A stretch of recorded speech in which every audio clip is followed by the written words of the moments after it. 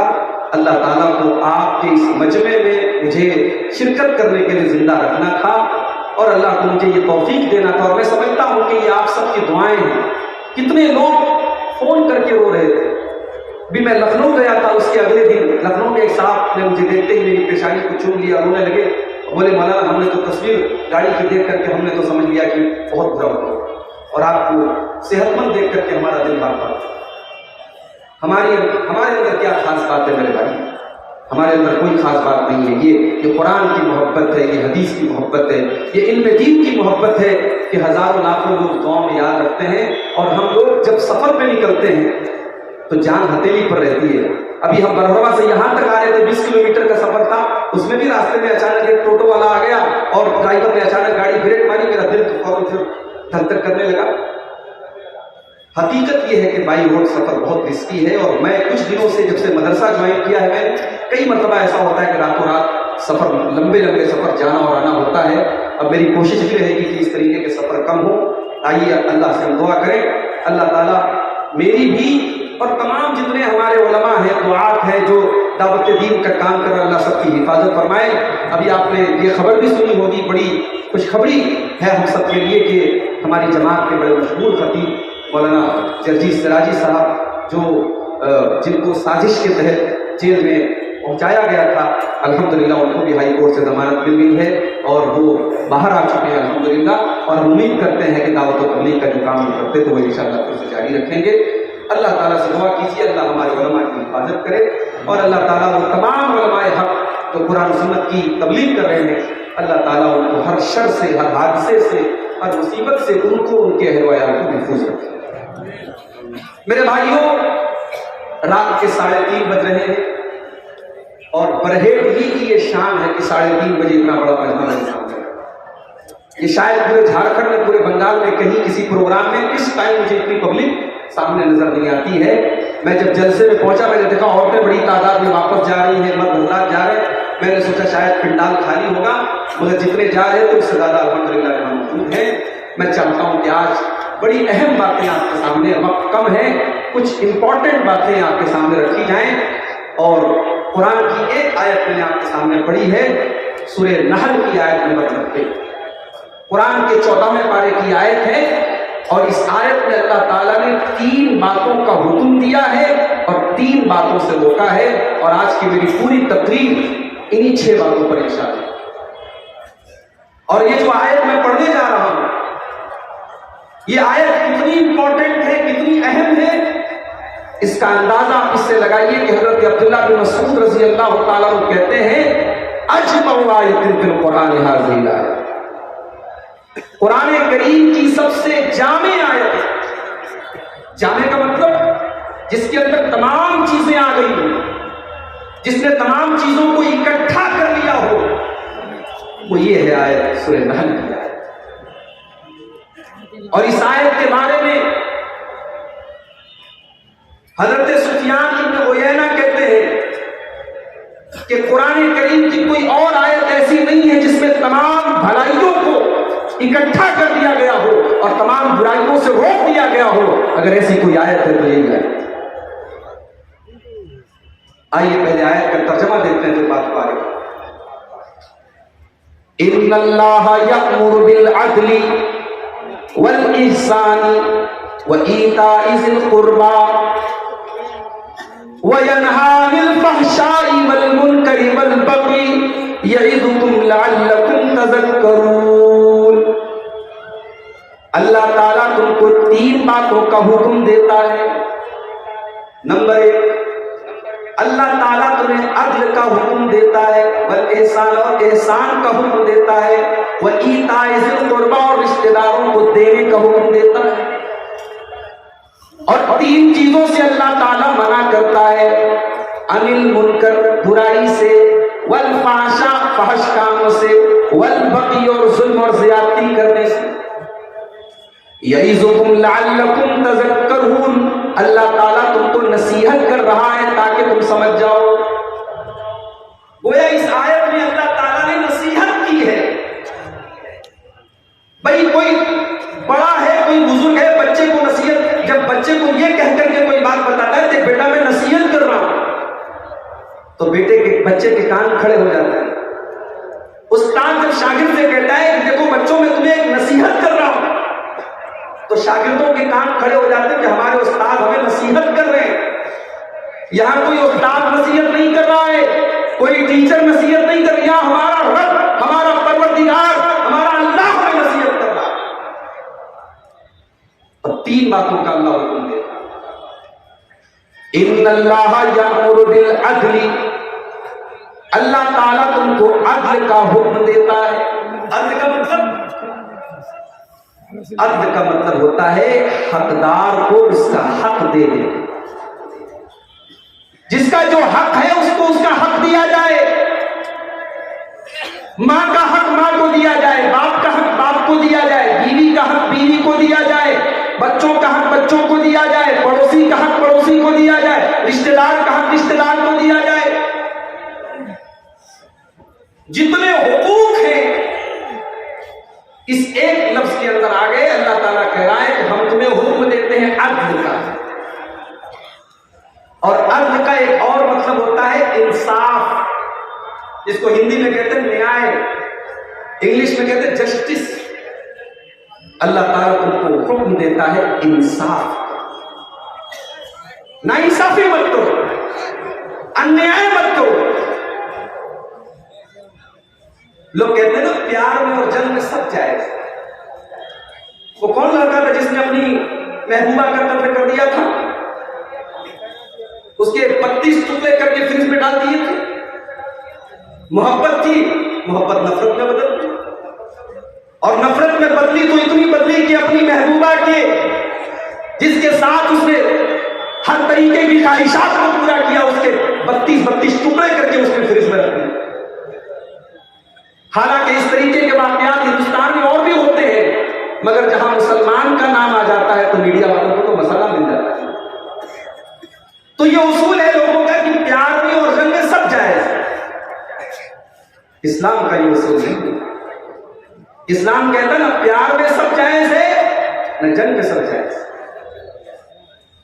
پیار میں بھی آپ ناجائز کوئی کام نہیں کریں.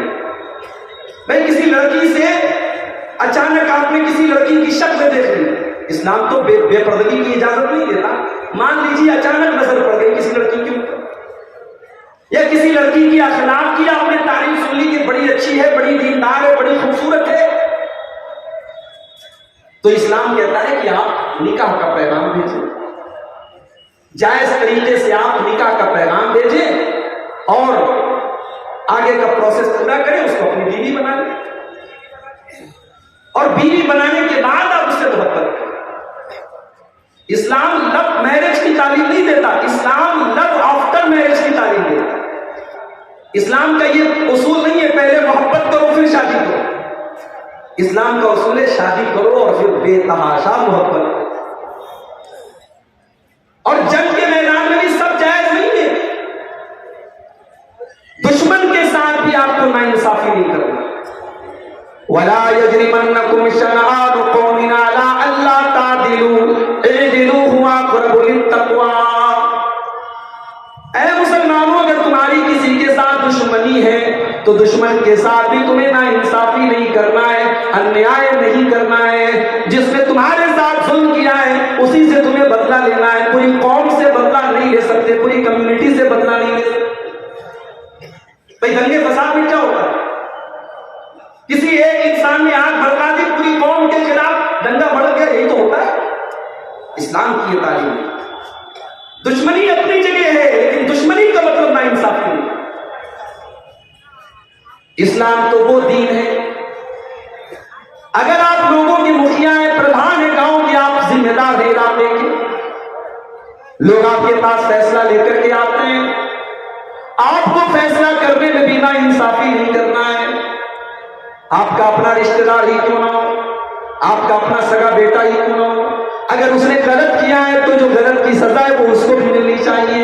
آپ پکشپات نہ کریں، آپ کسی کی طرفداری نہ کریں، آپ کسی کا پچھ نہ لیں، آپ جو انصاف کی بات ہے وہی بات کریں. اللہ قرآن میں فرماتا ہے ان اللہ یأمرکم ان تؤدوا الامانات الی اہلھا. او لوگوں، اللہ تعالیٰ حکم دیتا ہے کہ تم امانت کو امانت والوں کو لوٹا دو. وَإِذَا حَكَمْتُمْ بَيْنَ النَّاسِ أَن تَحْكُمُوا بِالْعَدْلِ. اور جب تم لوگوں کے درمیان فیصلہ کرو تو انصاف کے ساتھ فیصلہ کرو. انصاف کے ساتھ فیصلہ کرو. یہ نہیں کہ کسی نے چائے پلا دی تو اس کے حق میں بول دیا، کسی نے ٹیبل کے نیچے پیسہ دے دیا تو اس کا پچ لے لیا. نہیں، انصاف کی بات ہے. اسلام کی نظر میں انصاف کی ویلو اتنی زیادہ ہے. کل قیامت کا دن ہوگا، سورج 1 میل کی دوری پر ہوگا، لوگ گرمی سے اور دھوپ سے بے حال ہوں گے. اللہ تبارک و تعالیٰ اپنے کچھ اسپیشل بندوں کو اپنے عرش کا سایہ دے گا. ان اسپیشل بندوں میں اللہ کے نبی فرماتے ہیں سب سے پہلا انسان کون ہوگا؟ امام عادل، جو انصاف کرنے والا امام ہوگا. امام کا مطلب یہاں مسجد کا امام نہیں ہے، مسلح نماز پڑھانے والا امام نہیں ہے. امام کا مطلب جو لوگوں کا حاکم ہو، جو لوگوں کا ذمہ دار ہو، وہ انصاف کرے گا تو قیامت کے دن اللہ تعالیٰ عرش کا سایہ.